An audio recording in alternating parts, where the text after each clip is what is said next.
Hello दोस्तों, स्वागत है आपका आपकी अपनी डिजिटल लैब में।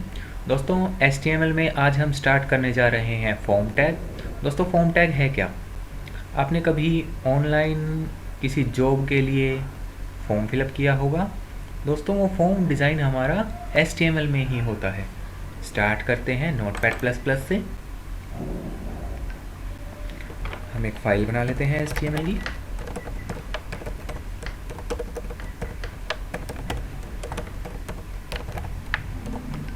फाइल को सेव कर लेते हैं।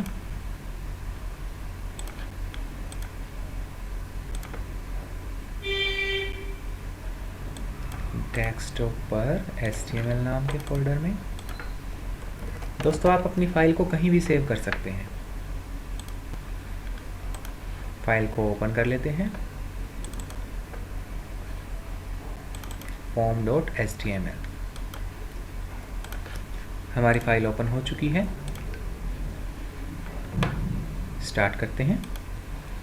दोस्तों, फॉर्म बनाने के लिए सबसे पहला टैग है फॉर्म। फॉर्म को स्टार्ट किया, फॉर्म को क्लोज किया।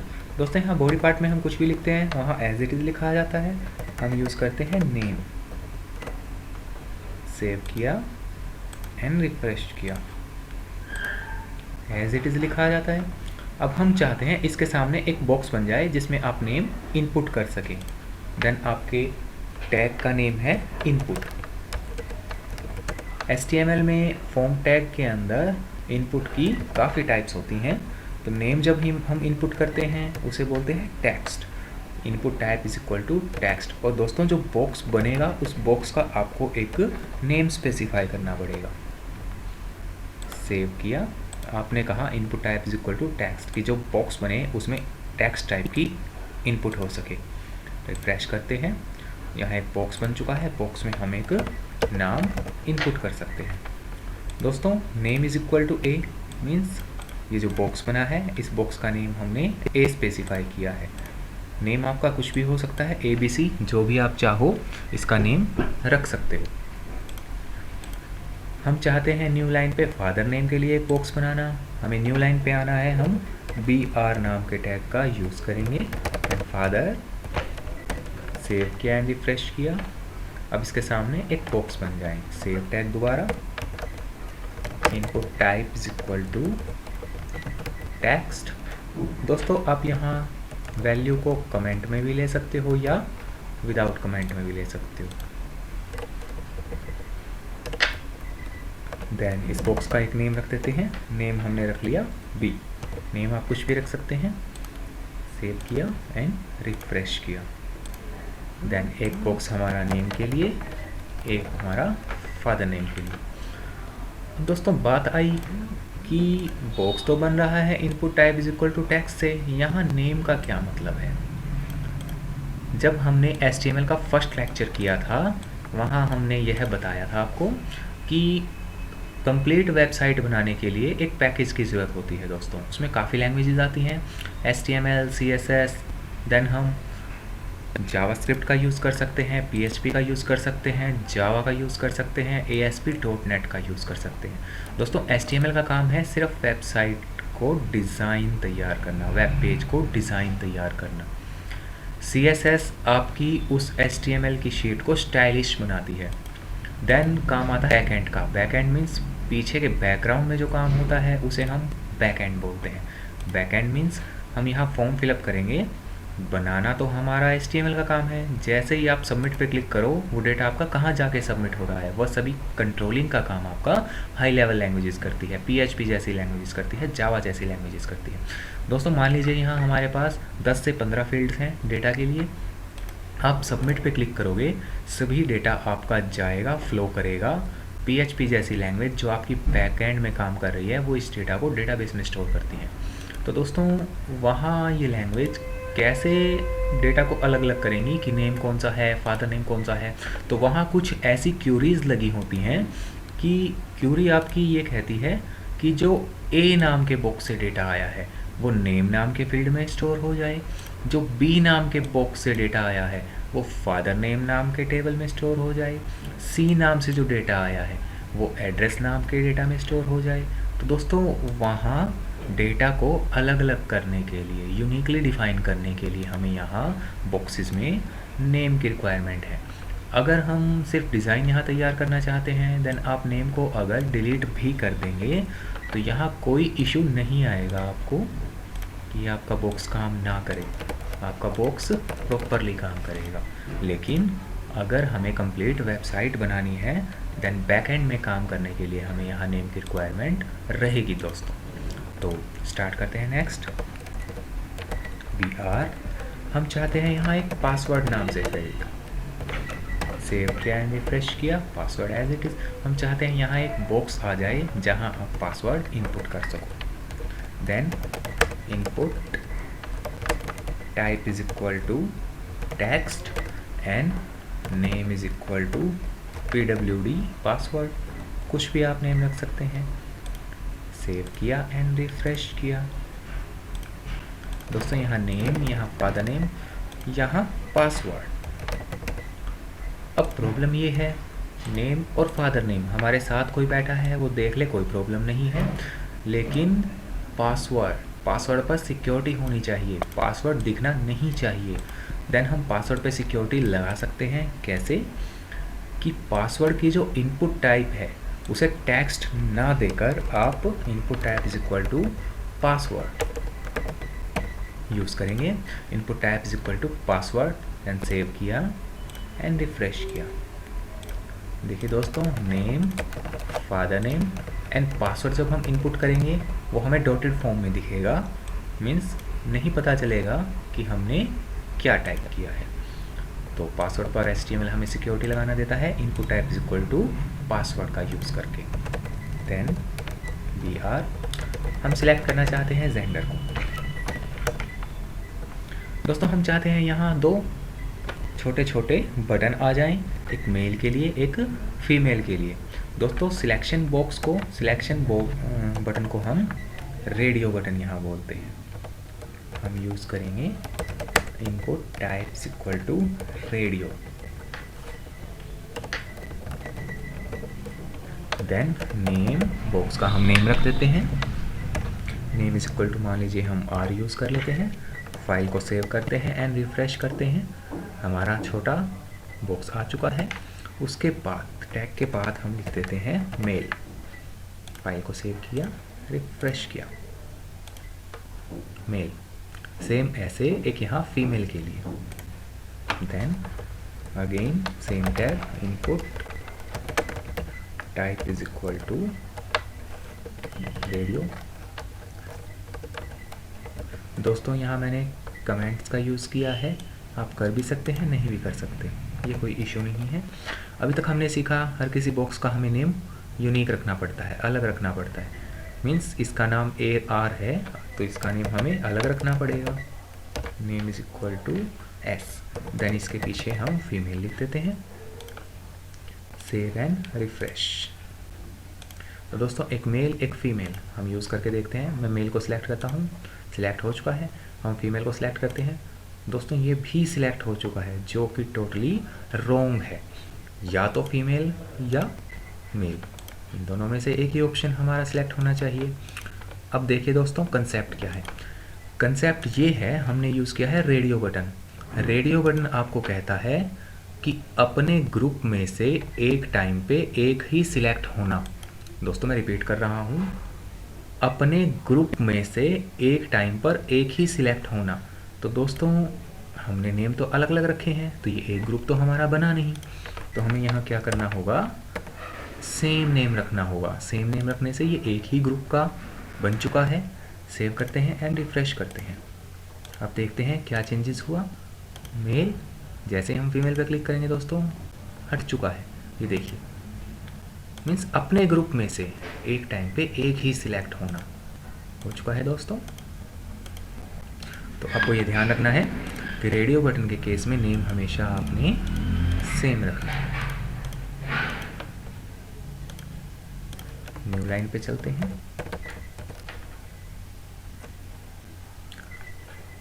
यहाँ एक क्वेश्चन अराइज होता है दोस्तों, जैसे अभी मैंने यहाँ बताया कि PHP जैसी लैंग्वेज इन डेटा को यूनिकली कैसे डिफाइन करेगी। यहाँ हमने नेम सेम ले लिया, तो यहाँ ये प्रॉब्लम आएगी कि वहाँ PHP को कैसे पता चलेगा कि मेल सिलेक्ट है या फीमेल। यहाँ नेम के साथ हमें एक एट्रीब्यूट और यूज़ करना होगा, वैल्यू।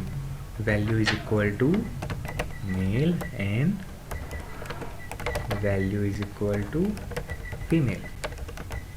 दोस्तों अगर सिर्फ आप HTML करना चाहते हैं, आप वैल्यूज़ को ना लें, कोई इशू नहीं है, सिर्फ आप नेम के साथ ही काम कर सकते हैं। लेकिन अगर आप PHP जैसी लैंग्वेज यूज़ कर रहे हैं, आपको डाटाबेस को स्टोर करना है बैक एंड पे, देन नेम के साथ आपको वैल्यू नाम के एट्रीब्यूट को भी यूज़ करना होगा। ठीक है दोस्तों, नेक्स्ट टैग पर चलते हैं। क्वालिफिकेशन, मान लीजिए हम क्वालिफिकेशन बॉक्स लेते हैं, सेव एंड रिफ्रेश। हम चाहते हैं यहाँ 3 बॉक्सेस आ जाएं, एक मैट्रिक के लिए, एक सीनियर सेकेंडरी के लिए एंड एक ग्रेजुएशन के लिए। Then input type is equal to check box and value is equal to, sorry name is equal to, कुछ भी नेम आप ले सकते हैं।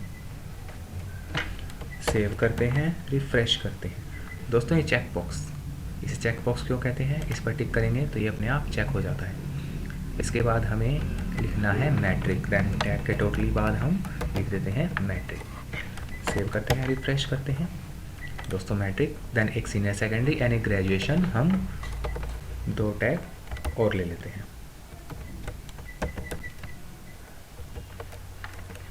एक सीनियर सेकेंडरी एंड एक ग्रेजुएशन। दोस्तों चेक बॉक्स के केस में भी नेम आपको सेम रखना होगा। एंड देन अगर PHP जैसी लैंग्वेज यूज़ कर रहे हैं, डेटा को आपको यूनिकली डिफाइन करना है, देन आप वैल्यू नाम के टैग का भी यहाँ यूज़ कर सकते हैं। लेकिन HTML में सिर्फ आपका नेम लिखने से काम चल जाएगा। सेव किया एंड रिफ्रेश किया, हो गया same matric, senior secondary and अपना ग्रेजुएशन। अब दोस्तों जब हम लैब में क्लास लेते हैं तो बच्चों का एक क्वेश्चन रहता है, सर यहाँ भी तो हमने नेम सेम लिया है, तो यहाँ भी तो एक टाइम पे एक ही सिलेक्ट होना चाहिए। दोस्तों आपको ये बात ध्यान रखनी है कि वो प्रॉपर्टी थी रेडियो बटन की, कि एक टाइम पर एक ही सिलेक्ट होना, वो रेडियो बटन की प्रॉपर्टी थी। चेक बॉक्स आपका ये कहता है एक टाइम पे एक से ज़्यादा वैल्यू आपकी सिलेक्ट हो सकती है। जैसे अगर हम ग्रेजुएशन को सिलेक्ट करते हैं तो कॉमन सेंस है दोस्तों कि जिसने ग्रेजुएशन की होगी तो सीनियर सेकेंडरी एंड मैट्रिक तो वो करके ही आया होगा। ठीक है दोस्तों, तो ये आपको ध्यान रखना है, रेडियो बटन एक टाइम पे एक ही सिलेक्ट होता है, जबकि चेक बॉक्स एक टाइम पे एक से ज़्यादा सिलेक्ट हो सकते हैं। आगे चलते हैं, BR लाइन ब्रेक।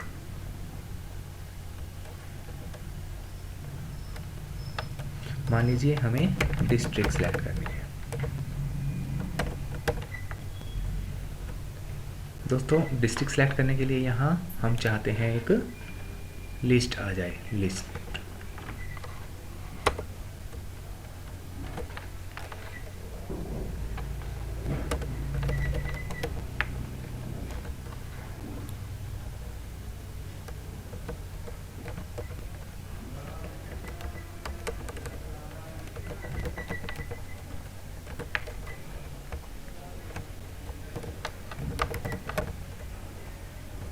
दोस्तों लिस्ट का यूज़ करने के लिए आपको टैग यूज़ करना है select tag, select, and then list में जो एलिमेंट होंगे वो ऑप्शन नाम के टैग में आएंगे। हम कॉपी कर लेते हैं। मान लीजिए हमने लिखा हिसार, सिरसा,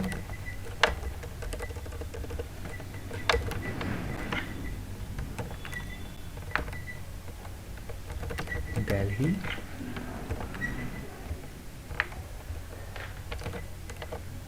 चंडीगढ़। सेव करते हैं एंड रिफ्रेश करते हैं। देखिए दोस्तों लिस्ट बन चुकी है। लिस्ट में सिर्फ हमारी उन्हीं डिस्ट्रिक्ट का नाम आएगा जो हम वहाँ इनपुट करके आए हैं। तो दोस्तों हमें अगर ऑप्शन बॉक्स चाहिए, देन टैग का नेम है सिलेक्ट, सिलेक्ट टैग अपने आप में कंप्लीट नहीं होता, बीच में जो आपको एलिमेंट चाहिए, सिलेक्ट टैग सिर्फ आपकी लिस्ट बनाएगा एंड देन उनमें वैल्यूज़ अगर हमें डालनी है, लिस्ट के अंदर के एलिमेंट अगर हमें डालने हैं वो होंगे ऑप्शन बॉक्स में। ऑप्शन बॉक्स में आप जिन जिन वैल्यूज़ का यूज़ करेंगे सिर्फ यहाँ वही वैल्यूज़ आएंगे। जैसा आपने एग्जांपल देखा हो, जब आप फॉर्म फिलअप करते हो तो लिखा आता है डेट ऑफ बर्थ, यहाँ लिखा होता है डे, आप सिलेक्ट करते हो देन 30 तक आपको वैल्यू मिलती है, 31 तक वैल्यू मिलती है। आगे लिखा होता है मंथ, मंथ पे क्लिक करते हो तो जनवरी, फरवरी, मार्च, अप्रैल, तो दोस्तों वो सभी इस लिस्ट बॉक्स से ही आपको मिलता है, तो यहाँ हमें वो सभी लिखना पड़ेगा। यहाँ लिखेंगे हम मंथ और यहाँ ऑप्शन बॉक्स में आपको 1 to 31 लिखना पड़ेगा। दोबारा हम एक सिलेक्ट लिस्ट लेंगे जहाँ ऊपर हम लिखेंगे ईयर एंड देन 2001, 2, 3, 4 ये सभी आपको ऑप्शन बॉक्स में लिखना पड़ेगा। तो दोस्तों नेक्स्ट टैग पर चलते हैं। हम चाहते हैं अपने फॉर्म पे एक डिस्क्रिप्शन एरिया, मीन्स अगर अपने बारे में कुछ और कोई बताना चाहता है तो उसे एक बॉक्स दे देते हैं, वो यहाँ अपने डिस्क्रिप्शंस इनपुट कर लेगा। डिस्क्रिप्शन सेव करते हैं, रिफ्रेश करते हैं एज इट इज़, देन इसके नीचे एक बॉक्स आ जाए। बॉक्स बनाने के लिए अपने पास टैग है टेक्स्ट एरिया। दोस्तों गलती यहाँ क्या होती है, टेक्स्ट और एरिया के बीच में स्पेस दे देना, यहाँ स्पेस नहीं आएगा। टेक्स्ट एरिया को हम स्टार्ट करते हैं एंड टेक्स्ट एरिया को क्लोज करते हैं, सेव करते हैं एंड रिफ्रेश करते हैं। यहाँ एक टेक्स्ट एरिया आ जाएगा, मैं इसे न्यू लाइन पर लेके जाता हूँ।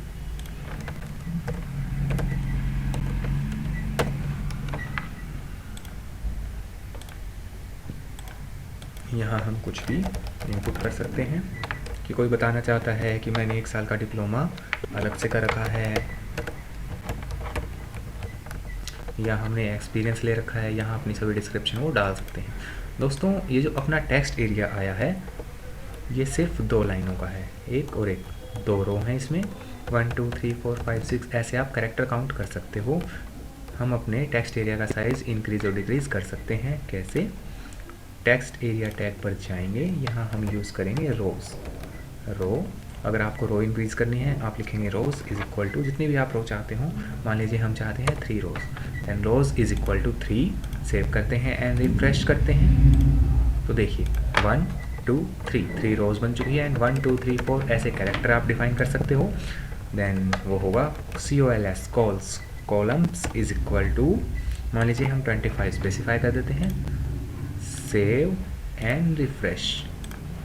तो ये हमारे कैरेक्टर 1 2 3 4 5 6 7 8 9 10 11 12 13 14 15 16 17 18 19 20 21 22 23 24 25। तो दोस्तों ये आपकी कॉल्स एंड ये आपकी रोज़।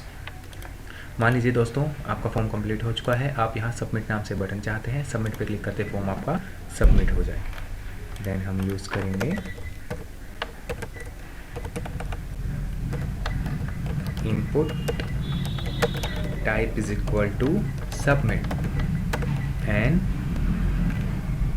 दोस्तों बटन तो सिर्फ इतने से ही बन जाएगा, बटन तो बनेगा लेकिन उस पर नाम क्या लिखा है वो हो गया value. Value is equal to आप यहाँ कुछ भी लिखेंगे हमारे बटन पर वही लिखा आएगा। देखते हैं, सेव एंड रिफ्रेश, सबमिट नाम से बटन आ चुका है। वैल्यू चेंज करके देखते हैं, यहाँ वैल्यू में मैंने सबमिट लिखा है, अगर मैं यहाँ सबमिट ना लिख के BUTTON बटन ही लिख देता हूँ, अगर मैं यहाँ ओके लिख देता हूँ, ओके, सेव करता हूँ एंड रिफ्रेश करते हैं। देखिए input type is equal to submit करते ही आपका बटन आ जाएगा एंड वैल्यू आपका बटन पे जो लिखा आएगा उस वैल्यू को नोटिफाई करता है। मैं सबमिट कर देता हूँ वापस, सेव एंड रिफ्रेश, सबमिट। दोस्तों फॉर्म हमने फिलअप किया, हम चाहते हैं फॉर्म अब ना फिलअप करें, देन यहाँ एक न्यू नाम से या रिसेट नाम से बटन मिले जिस पर आप क्लिक करें, क्लिक करते ही सारा फॉर्म आपका ब्लैंक हो जाए।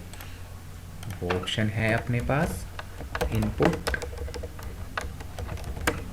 Type is equal to reset and value means button पर लिखा क्या आए, वो लिखा है रिसेट या न्यू, जो भी आप चाहें। सेव किया एंड रिफ्रेश किया, आ चुका है, देखते हैं ट्राई करके। हमने कुछ भी वैल्यू इनपुट की, हम चाहते हैं रीसेट, तो दोस्तों फॉर्म अपना खाली हो जाएगा। बच्चों के सामने मेन प्रॉब्लम क्या आती है? क्यूरीज यही आती है कि सर हमारा रीसेट बटन काम नहीं कर रहा। तो आपको उस टाइम यह ध्यान रखना है कि क्या आपने अपने बॉडी पार्ट के अंदर फॉर्म टैग को लिया है। अगर आप फॉर्म टैग को लेना भूल जाते हैं, तो दोस्तों फॉर्म तो आपका क्रिएट हो जाएगा, यहाँ डिज़ाइनिंग तो हो जाएगी, लेकिन सबमिट और रिसेट बटन पर आप क्लिक करेंगे देन वो आपका काम नहीं करेगा। तो अगर आपके बटन काम नहीं कर रहे तो आपको यह ध्यान रखना है कि क्या आपने फॉर्म टैग लिया है या नहीं लिया है। दोस्तों एक फॉर्म टैग में सिर्फ हमारे इतने ही टैग आते हैं। अब दिमाग में बात आती है कि सर जब हम ऑनलाइन फॉर्म फिलअप करते हैं तो ऑप्शन तो वहाँ और भी होते हैं, एड्रेस का ऑप्शन होता है, कॉन्टैक्ट नंबर का एड्रेस होता है, तो दोस्तों यही टैग वहाँ रिपीट होते हैं। अगर आपको एड्रेस डालना है then input type is equal to text, बिल्कुल सही। कॉन्टैक्ट नंबर डालना है तो input type is equal to text. मतलब इनके अलावा और कोई भी आपका ऑप्शन यूज़ नहीं होगा, यही ऑप्शंस रिपीट हो के आपका कंप्लीट फॉर्म बनाते हैं। तो दोस्तों फॉर्म टैग में इतना ही, आशा है आपको अच्छे से समझ में आया होगा। तो समाप्त करते हैं आज की हमारी यही क्लास। थैंक यू दोस्तों।